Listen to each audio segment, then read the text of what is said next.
প্রতিপক্ষ শক্তিরা অপপ্রচার চালায়। জামাতে ইসলামী ক্ষমতায় গেলে মহিলাদেরকে ঘর থেকে বের হতে দিবে না, আর যদি দেও আস্তে করে এনে জোর করে একটা বুরকা পরাই দেবে, জোর করে পরানো লাগবে না। যে দেশে ইসলাম কায়েম হবে এদেশের মানুষেরা, মায়েরা আনন্দের সাথেই সেদিন তারা ইজ্জতের জন্য তাদের সম্মানের মর্যাদার পোশাক পরিধান করবে। তারপরেও কোনো মা, কোনো বোন যদি এই পোশাকের বাইরে থাকেন, আমরা তাদেরকে কথা দিচ্ছি, নিশ্চয়তা দিচ্ছি, কারো উপর জোর কাটানো হবে না। 2006 সালের 28 অক্টোবর স্পষ্ট দিবালোকের লোকে পাল্টা দিয়ে আদম সন্তানদেরকে হত্যা করার পর যখন তাদের নিথর দেহ পড়ে তড়পাচ্ছিল, তখন তার উপর উঠে বিকৃত রুচির ওই কুড়িরা তখন তারা লাফালাফি করেছিল। 57 জন কমিটির দেশপ্রেমিক চৌকস সেনা অফিসারকে খুন করা হয়েছে। এরপরে জামাতে ইসলামের নেতৃবৃন্দকে দফায় দফায় খুন করা হয়েছে। 2 জন সাবেক আমিরে জামাত সহ 11 জন কলিজার টুকরা আমাদের মাথার তাজ শীর্ষ নেতৃবৃন্দকে বিচারের নামে জুলুম করে খুন করা হয়েছে। আসসালামু আলাইকুম ওয়া রাহমাতুল্লাহ।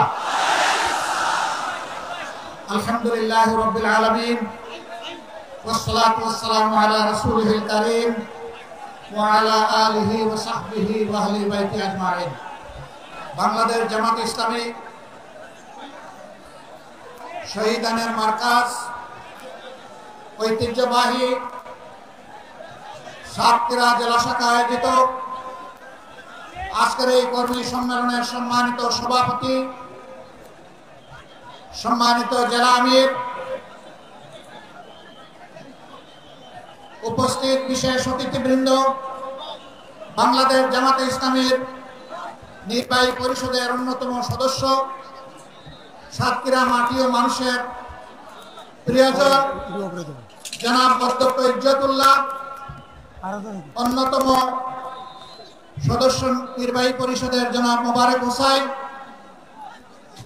সাতক্ষীরা মাটি এবং মানুষের নেতা এবং প্রিয়জন জনাব মুহাদ্দিস আব্দুল খালিক সহ আঞ্চলিক নেতৃবৃন্দ এবং সাতক্ষীরার প্রিয় সহকর্মী ভাই ও বোনেরা, আমি জানি এই কর্মী সম্মেলন শুধু ভাইদের জন্য, কিন্তু বাসার আঙ্গিনায় আসার পথে অনেকগুলা সাদে উৎসুক বোনদেরকে আমি দেখতে পেয়েছি।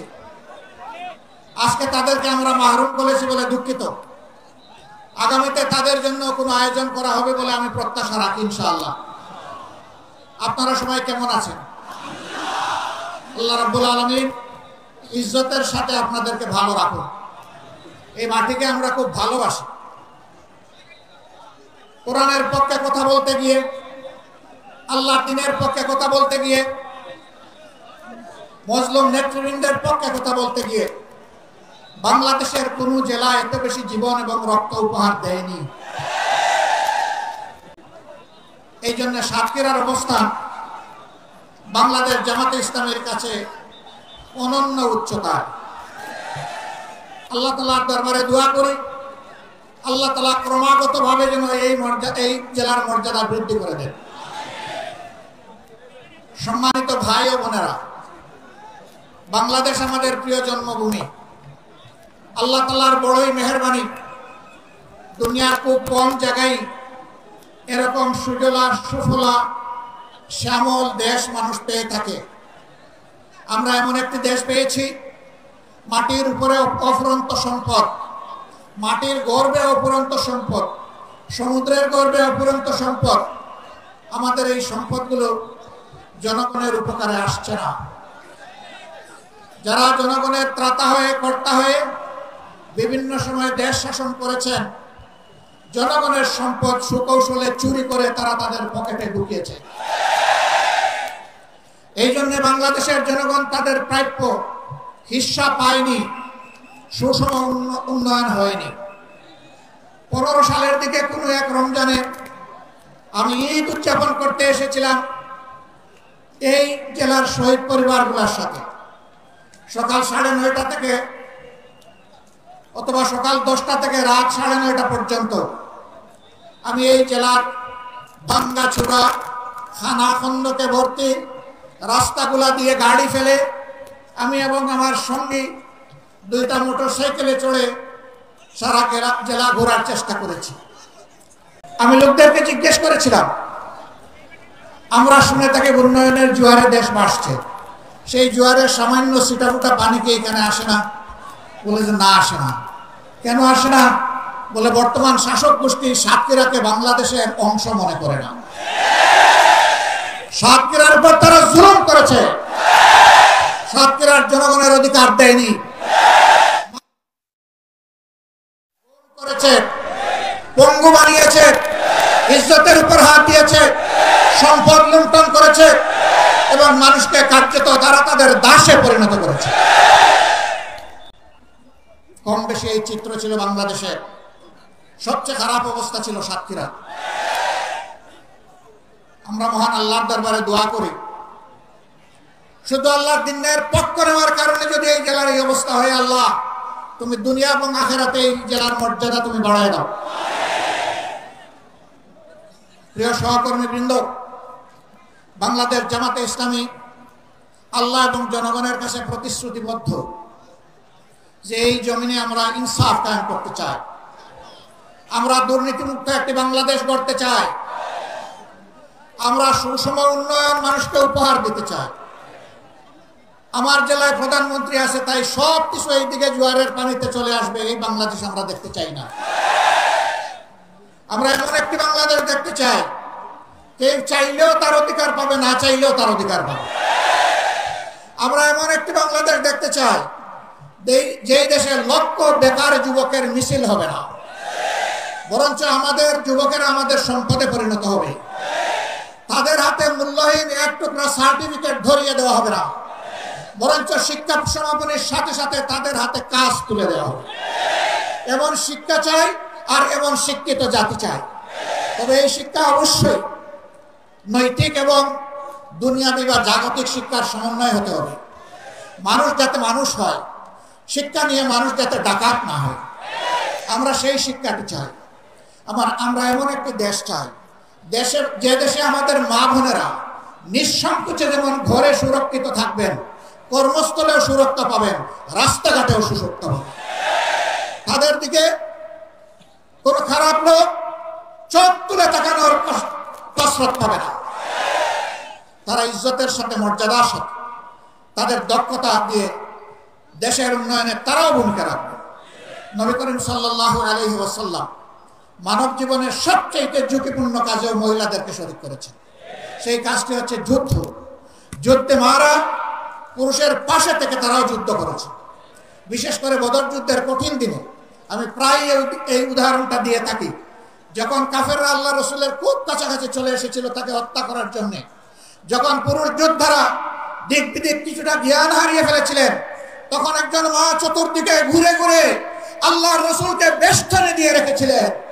যুদ্ধ যখন শেষ হয়েছে, তার শরীরে 37টা তীর ঝুলন্ত অবস্থায় ছিল, 70টা কঠিন আঘাত ছিল। রাসূল করিম সাল্লাল্লাহু আলাইহি ওয়াসাল্লাম বলেছেন, শত্রু যখন সামনের দিক থেকে এসেছে, তখন শত্রুর তীর আর আমার মাঝখানে ছিল আল্লাহর এই বান্দি। যখন পিছন দিক থেকে এসেছে ছিল আল্লাহর বান্দি। ঘুরে ঘুরে আল্লাহ রসুলকে কিভাবে তিনি রক্ষা করবেন? ডাইনে বামে এসেছে বাম দিকে। আমাদের সেই সর্বোচ্চ ইজ্জতের মর্যাদাবান মায়ের নাম ছিল হযরতে নুসাইবা রাদিয়াল্লাহু তাআলা আনহা। যদি যুদ্ধের এই কঠিন ময়দানে আল্লাহর রাসূল তাদের জন্য কর্মক্ষেত্র সৃষ্টি করে দিয়ে থাকেন, আমরা কে তাদের হাত বন্ধ করা? আমাদের ব্যাপারে ইসলামের প্রতিপক্ষ শক্তিরা অপপ্রচার চালায়। জামাতে ইসলামী ক্ষমতায় গেলে মহিলাদেরকে ঘর থেকে বের হতে দিবে না, আর যদি দেও আস্তে করে জোর করে একটা বুরকা পরাই দেবে। জোর করে পরানো লাগবে না। যে দেশে ইসলাম কায়েম হবে, এদেশের মানুষেরা, মায়েরা আনন্দের সাথে সেদিন তারা ইজ্জতের জন্য তাদের সম্মানের মর্যাদার পোশাক পরিধান করবেন। তারপরেও কোনো মা, কোনো বোন যদি এই পোশাকের বাইরে থাকেন, আমরা তাদেরকে কথা দিচ্ছি, নিশ্চয়তা দিচ্ছি, কারো উপর জোর কাটানো হবে না। কারণ এদেশে শুধু মুসলমানরা বসবাস করে না, অন্যান্য ধর্মের লোকেরাও বসবাস করে। তারা তো আমাদের ধর্ম যেহেতু গ্রহণ করেনি, তাদের জন্য ইসলামের প্রেসক্রাইব করা পর্দাও তাদের জন্য প্রযোজ্য নয়। তারা যদি ইসলামের সৌন্দর্যে অভিভূত হয়, ইসলাম কবুল করে, সেটা ভিন্ন কথা। তাদেরকে ইসলাম গ্রহণ করতেও কাউকেই বাধ্য করা হবে না। সম্মানিত সহকর্মীবৃন্দ, এই দেশে শুধু মুসলমানরা বসবাস করে না, হিন্দু, খ্রিস্টান, বৌদ্ধ ধর্মের লোকেরাও বসবাস করে। আমরা এমন একটি দেশ চাই যে দেশে মসজিদও পাহারা দেওয়ার প্রয়োজন হবে না, মন্দির এবং মঠও পাহারা দেওয়ার দরকার হবে, গির্জা পাহারা দেওয়া লাগবে না। সকল ধর্মের লোকেরা তাদের আপন আপন ধর্ম তাদের মতো করে শান্তিতে নিরাপত্তার সাথে তারা পালন করবে। আলহামদুলিল্লাহ, আমাদের দেশটি সাম্প্রদায়িক সম্প্রীতির একটি চমৎকার বাগান, কিন্তু আমাদের বাগানে মাঝে মাঝে হুতুম পেঁচা ঢুকে পড়ে। এই হুতুম পেঁচাদের ব্যাপারে আমাদেরকে সতর্ক থাকতে হবে। আমরা এই সম্প্রীতি নষ্ট করতে দেব না। আমরা এমন একটি বাংলাদেশ গঠন করতে চাই যেখানে মানুষকে তার শিক্ষা কিংবা কাজের ধরন দেখে মর্যাদা দেওয়া হবে না, বরঞ্চ প্রত্যেকটা মানুষকে আশরাফুল মখলুকাত হিসেবে মর্যাদা দেওয়া হবে। আমার দেশের একজন পরিচ্ছন্নতা কর্মী, তিনিও আমার ভিআইপি। তারা যদি 3 দিনের জন্য তাদের কাজ বন্ধ করে, আমরা কেউ ঘর থেকে বের হতে পারবো না। তাদের এই কাজ, কঠিন কাজ আমি করতে পারবো না। তারা কষ্ট করে এই কাজটা আমাদের করে দেন, আমি তাদেরকে স্যালিউট জানাই। সে আমার ভাই, সে আমার বোন, সে আমার এই সমাজকে চালু রেখেছে। যে ভাইটি আমার রিক্সা চালিয়ে জীবন নির্বাহ করে, ও রিক্সা না চালাইলে আমি আমার কর্মস্থলে যেতে পারবো না, আমি তাকে স্যালিউট জানাই। আমি দেখবো না তিনি রিক্সাওয়ালা, আমি এটাও দেখবো না তিনি একজন অতি সাধারণ কম শিক্ষিত মানুষ, আমি তাকে তার কাজের মর্যাদা দেব। এইভাবে সমস্ত মানুষ, মুটে মাঝি কুলি, যে যেখানে আমরা আছি, শ্রমিক, কৃষক, আপামর জনতা, বিভিন্ন পেশাজীবী, যার যার পেশায় তিনি মর্যাদা এবং দায়িত্ববোধের সাথে দায়িত্ব পালন করবেন ইনশাআল্লাহ। সেই সম্প্রীতির বাংলাদেশ যদি আমরা গঠন করতে পারি, তাহলে এই সম্প্রীতির বাংলাদেশকে রোকার সাধ্য কারোই থাকবে না। এই জন্য আমরা চাই জাতীয় স্বার্থে দল এবং ধর্মের ঊর্ধ্বে উঠে আমরা থাকবো এক। সেই ইস্পাত কঠিন জাতীয় ঐক্য আমরা চাই, যেখানে উলামায়ে কেরাম মর্যাদা পাবেন, পেশাজীবীরা মর্যাদা পাবেন, সকল শ্রেণী পেশার মানুষ মর্যাদা পাবেন। এই যে 24-এর স্বাধীনতা এসেছে এমনি এমনি আসেনি ভাই। 2006 সালের 28 অক্টোবর স্পষ্ট দিবালোকে আলোকে পয়টা দিয়ে আদম সন্তানদেরকে হত্যা করার পর যখন তাদের নিথর দেহ পড়ে তলপাচ্ছিল, তখন তার উপর উঠে বিকৃত রুচির ওই খুনিরা তখন তারা লাফালাফি করেছিল। সেই দিন বাংলাদেশ পথ হারিয়েছিল। সেই পথ হারা বাংলাদেশ দীর্ঘ ত্যাগের পর আবার আল্লাহর অশেষ মেহেরবানিতে 2024 সালের 5 আগস্ট আবার তার পথে ফিরে এসেছে। এর মাঝে অনেক রক্ত দিতে হয়েছে। 57 জন কমিটির দেশপ্রেমিক চৌকস সেনা অফিসারকে খুন করা হয়েছে 2009 সালের 25 এবং 26 ফেব্রুয়ারি ঢাকার পিলখানায় তৎকালীন বিডিআরের সদর দপ্তরে। এরপরে জামাতে ইসলামের নেতৃবৃন্দকে দফায় দফায় খুন করা হয়েছে। 2 জন সাবেক আমিরে জামাত সহ 11 জন কলিজার টুকরা, আমাদের মাথার তাজ শীর্ষ নেতৃবৃন্দকে বিচারের নামে জুলুম করে খুন করা হয়েছে। এই খুনের প্রতিবাদ যারা করেছেন, অন্যায়ের প্রতিবাদ করেছেন, তাদেরকে গ্রামে গঞ্জে খুন করা হয়েছে। আগেই বলেছি, সবচেয়ে বেশি খুনের ঘটনা ঘটেছে এই সাতক্ষীরায়। তারপরে আপনাদের পার্শ্ববর্তী জেলা ঝিনাইদহ, এইভাবে বিভিন্ন জায়গায় খুনের তাণ্ডব চালানো হয়েছে। ভাই ও বোনেরা, সর্বশেষ এই বছরে 1 জুলাই থেকে শুরু করে 5 আগস্ট পর্যন্ত খুনের বন্যায় বাংলাদেশকে ভাসিয়ে দেওয়া হয়েছে। বৈষম্য বিরোধী ছাত্র জনতা রাস্তায় নেমে এসেছিল। তাদের হাতে কোনো আগ্নেয়াস্ত্র ছিল না, এমনকি তাদের হাতে কোনো ইটপাটকেলও ছিল না। তারা শান্তিপূর্ণভাবে দাবি আদায়ের জন্য রাস্তায় নেমেছিল। কোটা সংস্কারের জন্য, কোটা বাতিলের জন্য নয়। তারা বলেছিল যৌক্তিক কোটা দেন, আমাদের আপত্তি নাই, কিন্তু কোটার নামে জাতির সাথে, মেধার সাথে তামসা করবেন, তা আমরা মানব না। কেন তারা এটা বললো? এই জ্বালায় তাদের বিরুদ্ধে মানুষের কিনা, এদেশের মানুষের কিনায় অস্ত্র এবং বুলেট দিয়ে জাতির বিরুদ্ধে তাদেরকে পাঠিয়ে দেওয়া হলো। একদিকে সরকারি বাহিনীকে নামিয়ে দেওয়া হলো, আরেকদিকে সরকার তাদের সশস্ত্র গুন্ডাদেরকে নামিয়ে দিল। এই উভয় পক্ষের আঘাতে আঘাতে জর্জরিত হয়ে ১৫০০-এর কম বেশি আদম সন্তান শুধু এই ক্ষুদ্র সময়ের ভিতরে দুনিয়া থেকে বিদায় নিয়েছেন। ৬ সালের ২৮ অক্টোবর থেকে শুরু করে ২৪ সালের ৫ই আগস্ট পর্যন্ত জালিমের জুলুমের শিকার হয়ে যারা বিদায় নিয়েছেন, আল্লাহর দরবারে দোয়া করে আল্লাহ তাআলা তাদেরকে শহীদ হিসাবে কবুল করুন। তাদের পরিবারকে আল্লাহ মর্যাদা দান করুন। এই পরিবারগুলো জাতির সম্পদ। আজীবন আল্লাহ তাআলা এই পরিবারগুলোর কাছে আমাদের ঋণবোধের মানসিকতা নিয়ে তাদেরকে সম্মান করার তৌফিক দান করুন। যারা পঙ্গু হয়েছেন তাদের খেদমতকে আল্লাহ কবুল করুন। আল্লাহ তাদের জীবনটা সচল করে দিন। প্রিয় সাতক্ষীরাবাসী, আজকে আসার পথে আমি দেখলাম এরকম আরো ৩টা মাঠ উপচে পড়া মানুষ রাস্তাঘাটে। এই মাঠে তাদেরকে সুযোগ দেওয়া যায়নি বলে আমি সবার পক্ষ থেকে দুঃখ প্রকাশ করছি। আল্লাহ তাআলার আসমান অসীম, জমিন সসীম। সেই সসীম জমিনের ছোট্ট একটা টুকরা আমরা পেয়েছি। আমরা এই বাংলাদেশকে প্রাণ উজাড় করে ভালোবাসতে চাই। আমরা ভালোবাসি। এই জন্য আমাদের কোনো দাদা, মামা, খালু, ফুফির বাড়ি নাই। এটি আমাদের আউয়াল ঠিকানা, দুনিয়ায় এটি আমাদের আখের ঠিকানা। আমাদের উপর জুলুম করা হয়েছে, আমরা দেশ ছেড়ে কোথাও পালিয়ে যাই। দেশকে যারা ভালোবাসে তারা দেশ ছেড়ে পালিয়ে যেতে পারে না। দেশের প্রতি যাদের দায়বোধ নাই তারা যে কোনো সময় দেশকে খোদাহাফিজ বলতে পারে। আমরা বলবো না। আমরা আমাদের আল্লাহর কাছে আমরা খুবই বিনীত, কৃতজ্ঞ। তিনি এমন একটি সুন্দর দেশে আমাদেরকে পয়দা করেছেন। আমরা এই দেশ নিয়ে বাঁচতে চাই, এই দেশেই অন্যায়ের বিরুদ্ধে লড়তে চাই এবং এই দেশকেই আমরা দুনিয়ার একটা শ্রেষ্ঠ দেশে পরিণত করতে চাই। এই সংগ্রামের দায়িত্ব আপনাদেরকে নিতে হবে। আপনারা নেওয়ার জন্য প্রস্তুত? এই হালকা প্রস্তুতি হবে না।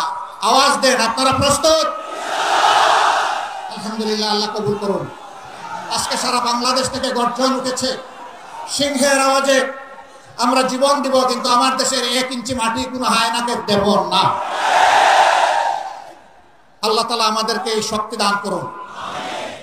২৪-এর আমাদের সন্তান, বুকের সন্তান, যুবক যুবতীরা তারা যে অন্যায়ের বিরুদ্ধে বুক চিতিয়ে লড়াই করেছে, আল্লাহর কাছে চাই, হে আল্লাহ তুমি তাদের অন্তর দেশপ্রেম এবং তোমার ইমানের নূর দিয়ে পরিপূর্ণ করে দাও। আর ও ধরনের জেনারেশন প্রজন্ম আমাদেরকে বারবার উপহার দাও। বাংলাদেশের মানুষের ফুলের বাগান তুমি ওই সমস্ত মানুষ দিয়ে পরিপূর্ণ করে দাও। আমরা একটা মানবিক বাংলাদেশ গড়তে চাই। এই বাংলাদেশের দায়িত্ব যুব সমাজের হাতে তুলে দিতে চাই। এই যুব সমাজই ভবিষ্যতের বাংলাদেশ। আপনারা সবাই দায়িত্ব তুলে দিতে রাজি আছেন? যারা বয়স্ক তারা কি মন খারাপ করলেন? একবার এক সন্তানকে সম্বর্ধনা দেওয়া হচ্ছে তার কৃতিত্বের জন্য। তো ছেলের ব্যাপারে অনেক কিছু বলা হয়েছে। বাপকে কেউ চিনে না। বাপ এতক্ষণ চিন্তা করলো, কি রে আমার কেউ একটু স্মরণ করল। যখন তার হাতে ক্রেস্ট তুলে দেওয়া হবে, বাপ দাঁড়িয়ে বলল, আমার একটি কথা আছে। এত সময় আপনারা যাকে সম্বর্ধনা দেওয়ার জন্য অনেক প্রশংসা করেছেন, দেখতে হবে ছেলেটা কার। আলহামদুলিল্লাহ, এক কথায় সব কিছু বুকের ভিতরে এসে গেছে। বুকের ছেলে যেমন বুকে থাকে, বুকের ছেলের কৃতিত্ব তেমন বাবার বুকে চলে আসে। কাজেই আমরা আমাদের সন্তানদের নিয়ে গর্বিত। আলহামদুলিল্লাহ, এমন সন্তান আল্লাহ আমাদেরকে দান করেছেন বলে আমরা আল্লাহ শুকরিয়া আদায় করি। সেই বাংলাদেশে আমরা চাচ্ছি। আমরা ইনশাআল্লাহ আমাদের সন্তানদেরকে সঙ্গে নিয়ে বুকে ধারণ করে আগামীর দায়িত্ব তাদের হাতে তুলে দেব। এই বাংলাদেশ আমরা চাই। এই বাংলাদেশ আপনারাও চান? তাহলে ঘরে ঘরে আওয়াজ ছড়িয়ে দিন। আমাদের কথা খুব সংক্ষিপ্ত। আগেও বলেছি, আল্লাহ যেহেতু এই দেশটা আমাদেরকে দিয়েছেন, আমরা এই দেশটাকে পৃথিবীর একটা শ্রেষ্ঠ দেশ বানাতে চাই ইনশাআল্লাহ। কিন্তু আমাদের আকাশে আজকের মেঘের কথা বলছি না, কালো শকুন এখনো ঘোরাফেরা করতেছে। এই শকুনের দিকে তীর্যক দৃষ্টি রাখতে হবে। কোনো শকুনকে মাটিতে নামতে দেওয়া যাবে না। আপনারা টের পাচ্ছেন মাঝে মধ্যে ফুসফাস? হ্যাঁ, আমরা ধৈর্যের পরিচয় দিয়েছি। ওরা আমাদের ধৈর্যের সুড়সুড়ি দেয়, যেন আমাদের ধৈর্যের বাঁধ ভেঙে তাদের মতো কাণ্ডজ্ঞানহীন আমরা কিছু করে বসি। ওরা বলেছিল আওয়ামী সরকারের পতন হলে মাত্র 2 দিনে 5 লক্ষ মানুষ প্রতিপক্ষের লোকেরা খুন করে ফেলবে। এটা কি বাংলাদেশে হয়েছে? কেন হয় নাই? ওরা কাণ্ডজ্ঞানহীন অপদার্থ ছিল, কিন্তু জাতি অত্যন্ত কাণ্ডজ্ঞান সম্পন্ন। এই জাতি কাণ্ডজ্ঞানহীন নয়। ওরা দেশকে ভালোবাসে না বলে পালায় যায়, এই জাতি দেশকে ভালোবাসে বলেই ওগুলা করতে দেয়নি। অতএব আমাদের ধৈর্যের আর পরীক্ষা নিয়ে কোনো লাভ নাই। আল্লাহর পক্ষ থেকে এই জাতি ধৈর্যের পরীক্ষায় উত্তীর্ণ হয়ে গিয়েছে, আলহামদুলিল্লাহ। এই ধৈর্য আমাদেরকে অব্যাহত রাখতে হবে। যে যেদিক থেকেই আমাদেরকে উস্কানি দেব, কারো পাতা ফাঁদে আমরা পা দিব না ইনশাআল্লাহ। ধৈর্যের সাথে সকল পরিস্থিতি আল্লাহর উপর ভরসা করে আমরা মোকাবেলা করব। আজকে আপনাদের সামনে শহীদ ঈদগায় দাঁড়িয়ে দুটি কথা বলার সুযোগ যে মহান মাবুদ আমাকে দান করলেন, আমি সেই মহান মাবুদের দরবারে শুকরিয়া আদায় করছি। দেশে বিদেশে স্বৈরাচারের হাত থেকে দেশটাকে মুক্ত করার জন্য সমান তালে অনেকে লড়াই করেছেন। আমি আজকের এই জনসভা থেকে প্রবাসে অবস্থারত আমাদের বন্ধুদেরকে বিশেষভাবে আমি অভিনন্দন এবং মোবারকবাদ জানাচ্ছি। তারা লড়াই করতে গিয়ে দেশের ভিতরে তাদের আত্মীয় স্বজনকে নাজাহাল করা হয়েছে। সাংবাদিক কনক সরোয়ার নিউ ইয়র্কে বসে বাংলাদেশের মানুষের অধিকারের পক্ষে লড়াই করেছে। তার বোনটাকে ধরে নিয়ে কিরকম তার সাথে নিকৃষ্ট ওই জাত যেন আর ফিরে আসতে না পারে। আপনারা সবাই সজাগ থাকবেন, থাকবেন তো না ঘুমায় পড়বেন? আল্লাহ তাআলা এই জাতিকে সজাগ থেকে সকল ষড়যন্ত্র মোকাবেলা করার তৌফিক দান করুন। প্রিয় বাংলাদেশকে আল্লাহ তাআলা কবুল করুন। এ দেশের উপর আল্লাহ তার রহমত নাজিল করুন, বারাকা নাজিল করুন, শান্তির ফয়সালা দান করুন। এক টুকরা কোরআনের বাংলাদেশ আল্লাহ আমাদেরকে দান করুন। আপনাদের সকলকে আজকে এখানে আসার জন্য গভীর কৃতজ্ঞতা জানিয়ে, আল্লাহর জন্য ভালোবাসা জানিয়ে, হে আল্লাহ তুমি সাক্ষী থাকো, আমরা শুধুই তোমার জন্য আমরা এক অন্যকে ভালোবাসি। হে আল্লাহ আমাদের এই ভালোবাসাকে তোমার জান্নাতে নিয়ে যাই আল্লাহ। আমরা যেন জান্নাতেও এইরকম মহামিলনে মিলিত হতে পারি রব্বুল আলামিন। আল্লাহ তুমি আমাদের দেশটাকে একটা শান্তির দেশে পরিণত করে দাও। সবাইকে ধন্যবাদ। সাংবাদিক বন্ধুরা কষ্ট করে এসেছেন, আমাদের কথাগুলো আপনারা মেহেরবানি করে জাতি এবং আন্তর্জাতিক মহলে পৌঁছে দেবেন। আপনাদের কষ্টের জন্য আল্লাহ তাআলা আপনাদেরকে উত্তম জাযা দান করুন। আসসালামু আলাইকুম ওয়া রাহমাতুল্লাহ। বাংলাদেশ জিন্দাবাদ, বাংলাদেশ জামাতে ইসলামী জিন্দাবাদ।